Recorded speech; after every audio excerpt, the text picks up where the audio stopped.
विधानसभा चुनाव 2025 से पहले विधानसभा का सत्र चल रहा होता है और इस दौरान तेजस्वी यादव को कोई कुछ बोल देता है।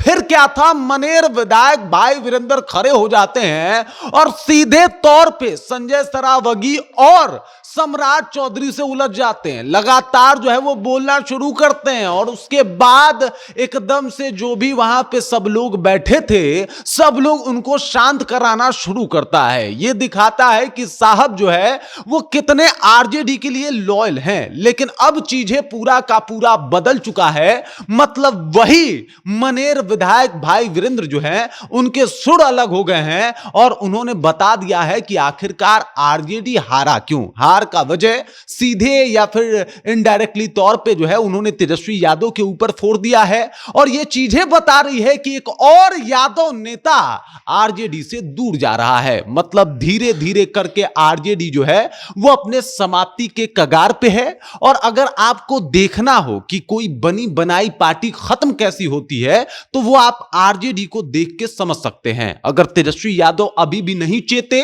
अभी भी नहीं समझे, तो वो पार्टी जिसको लालू यादव ने अपने खून पसीने से बनाई थी वो समाप्त हो जाएगा। पूरी कहानी क्या है, ऐसा मैं क्यों कह रहा हूं? क्योंकि कई पहले भी यादव नेता टूट के अलग हो चुके हैं, अपना अलग पहचान बना चुके हैं और उनके क्षेत्र में अब उनका दबदबा चलता है, ना कि तेजस्वी यादव और आरजेडी का। आपको तस्वीरें भी दिखाऊंगा, बहुत कुछ से रूबरू भी कराऊंगा। यादवों का कितना ह्रास हुआ तेजस्वी यादव के शासनकाल में, इससे भी आपको अवगत कराऊंगा। अब बिहार के यादव क्यों तेजस्वी यादव को नहीं चुनना चाहते, इसकी भी पूरी खबर आप तक पहुंचाऊंगा। लेकिन उससे पहले मेरा परिचय जान लीजिए। मेरा नाम है रजत और आप जनता जंक्शन देख रहे हैं। अब सोचिए कि मनेर विधायक भाई वीरेंद्र का जो बयान आया उसके बाद से बिहार की सियासत गर्मा गई। सबसे ज्यादा आरजेडी वाले परेशान हो गए क्योंकि एक कद्दावर चेहरा के तौर पे जो है वो भाई वीरेंद्र को जाना जाता है। हमेशा जो है वो लगातार एक्टिव रहे हैं,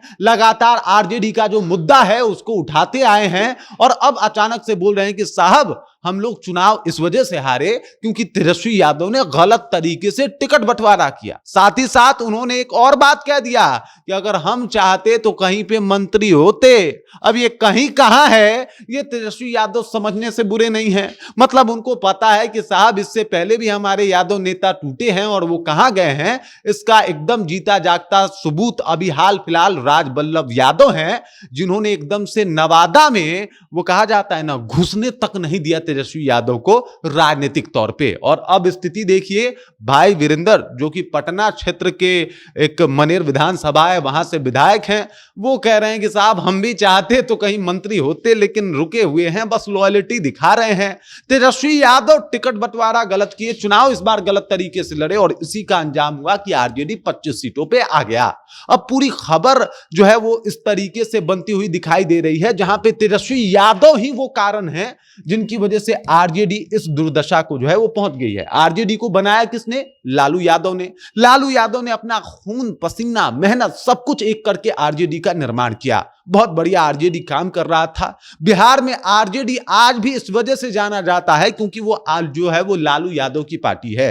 लेकिन धीरे धीरे करके जो है वो आरजेडी से यादव नेता ही छिटकते चले गए। सबसे पहले अगर बात किया जाए तो आपको याद होगा कि किस तरीके से अभी जो है रामकृपाल यादव आरजेडी से अलग होते हैं और उसके बाद पटना के अंदर जो यादव बहुल क्षेत्र माना जाता है वहां पे मतलब मिसा भारती को 2 बार चुनाव नहीं जीतने देते। उसके बाद वहां पे स्थिति देख लीजिए, 2 बार खुद चुनाव नहीं जीतने देते। इस बार जैसे तैसे जो है वो लोकसभा का चुनाव जीत भी गई तो उनके सबसे कद्दावर नेता रीतलाल यादव को दानापुर में हरा देते हैं। मतलब यादवों का वर्चस्व अब सिर्फ लालू यादव के पास रहेगा, यादव वोट बैंक सिर्फ लालू यादव के पास रहेगा। इस बात को पटना में पूर्णतः धराशायी कर देते हैं रामकृपाल यादव। दूसरा नाम है राजबल्लभ यादव का। राजबल्लभ यादव जेल में होते हैं। इस दौरान आरजेडी से उनकी दूरियां भी बढ़ जाती है और दूरियां बढ़ जाने के बाद वो भाजपा का दामन थाम लेते हैं। भाजपा में जाने के बाद चीजें उनके अकॉर्डिंग हो जाती है और नवादा में यह माना जाता है कि जो भी वोटर हैं यादव हो या फिर किसी और जात के, वो राजबल्लभ यादव के इर्द गिर्द ही होता है। वहां की राजनीति उनके ही जो है वो इर्द गिर्द घूमती है और ये बात लालू यादव तो भली भांति जानते थे, लेकिन तेजस्वी यादव जो है वो समझ नहीं पाते। भाजपा में जाने के बाद चीजें क्या होती है, इस बार किस तरीके से विधानसभा चुनाव में पूरा नवादा क्षेत्र ही उनके लिए बड़ा बड़ा दुर्लभ रहा और वहां पे जो है आसानी से चुनाव जीत जाती हैं कौन, राजबल्लभ यादव की पत्नी। तीसरे अगर बड़े यादव की बात की जाए तो पूर्णिया में पप्पू यादव, जिनका तेजस्वी यादव से 36 का आंकड़ा चल रहा है। अब देख लीजिए, पप्पू यादव जो है वो एकदम से तेजस्वी यादव के अगेंस्ट हैं, तेजस्वी यादव के खिलाफ बोलते हैं। वो तो ये तक कह चुके हैं कि साहब आज जो कुछ भी है तेजस्वी यादव के पास वो लालू यादव की लेगेसी है, इससे ज्यादा कुछ नहीं। और ये साफ तौर पर बता चुके हैं कि पूर्णिया और सीमांचल का क्षेत्र जो है वो मेरा है। निर्दलीय जीत के एकदम से तेजस्वी यादव को लगातार बताए हैं कि साहब हम ही हैं, यहां के बादशाह हम हैं, यहां के यादव नेता हम हैं, ना कि आप हैं। मतलब ये बड़े बड़े यादव नेता की बात कर रहा हूं और ये वो यादव नेता हैं जो क्षेत्रीय तौर पे उभर रहे हैं और ये सब कुछ तेजस्वी यादव की कमजोरी का ही एक नतीजा है, जहां पे तमाम यादव नेता अलग हो रहे हैं और उसी राह पे अभी भाई वीरेंद्र चल रहे हैं। उसके बाद अगर बात किया जाए तो उजियारपुर के सांसद को कोई भूला नहीं है। उजियारपुर से जो है वो नित्यानंद राय सांसद हैं, वैशाली जिले में इनकी तूती बोलती है, यहां पे यादव जो है इनको सपोर्ट करते हैं। तो ये 4-5 जिला तो ऐसे ही हाथ से निकल चुका है अब लालू यादव के और तेजस्वी यादव के बदौलत। मतलब तेजस्वी यादव ने कभी इन सब चीजों पे ध्यान ही नहीं दिया, कभी गहन तरीके से इस बात को समझा ही नहीं। अब इस बार के ही चुनाव को देख लीजिए, पिछली दफा यादवों के 55 विधायक थे, लेकिन इस बार के अगर चुनाव की बात की जाए तो मात्र 28 विधायक जीतते हैं, जिसमें से अगर देखा जाए तो 15 विधायक जो है वो कहां से हैं? 15 विधायक एनडीए के खेमे से हैं, 15 यादव विधायक एनडीए के खेमे से और मात्र 12 यादव विधायक जो है वो इनके महागठबंधन के खेमे से। ये तो स्थिति है इनकी।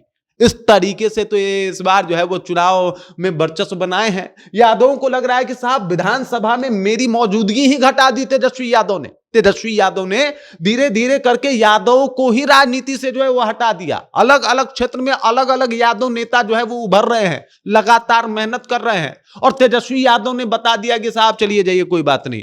ये 2-4 यादवों से घिर के रह गए। इनको हरियाणा वाले यादव जी ज्यादा पसंद आ रहे थे बिहार के यादव जी से और परिणाम ये रहा कि इधर अब जो तेजस्वी यादव के लिए लगातार बयानबाजी करते थे, मीडिया में आके उनके लिए लड़ते थे, लगातार आरजेडी का जो परचम है वो बुलंद करते आए थे भाई वीरेंद्र, वो भी अब उनके अगेंस्ट हो गए और कह रहे हैं कि साहब टिकट बंटवारा ही आपने गलत किया और इसी का परिणाम है कि आज आरजेडी मतलब कहां वो आसमान में रहने वाली पार्टी आज जमीन पे आ गिरी है। और जिस हिसाब से यादव नेता टूट रहे हैं, जिस हिसाब से यादव ही विरोध कर रहे हैं, उस हिसाब से वो दिन दूर नहीं जब 25 से 15, 15 से 10, 10 से 5 पे तेजस्वी यादव अपने पार्टी को लेके चले आए और अभी भी वो इस बात को समझ नहीं पा रहे हैं। मतलब ये पार्टी जो है वो हाशिए पे पहुंच गया है और तेजस्वी यादव चैन की बांसुरी विदेश जाके बजाते हैं और ये बात वो समझ ही नहीं पा रहे हैं कि साहब कैसे हैंडल करना है। वो तो लालू यादव थे, तब तक रामकृपाल यादव हैंडल हो गए पटना में।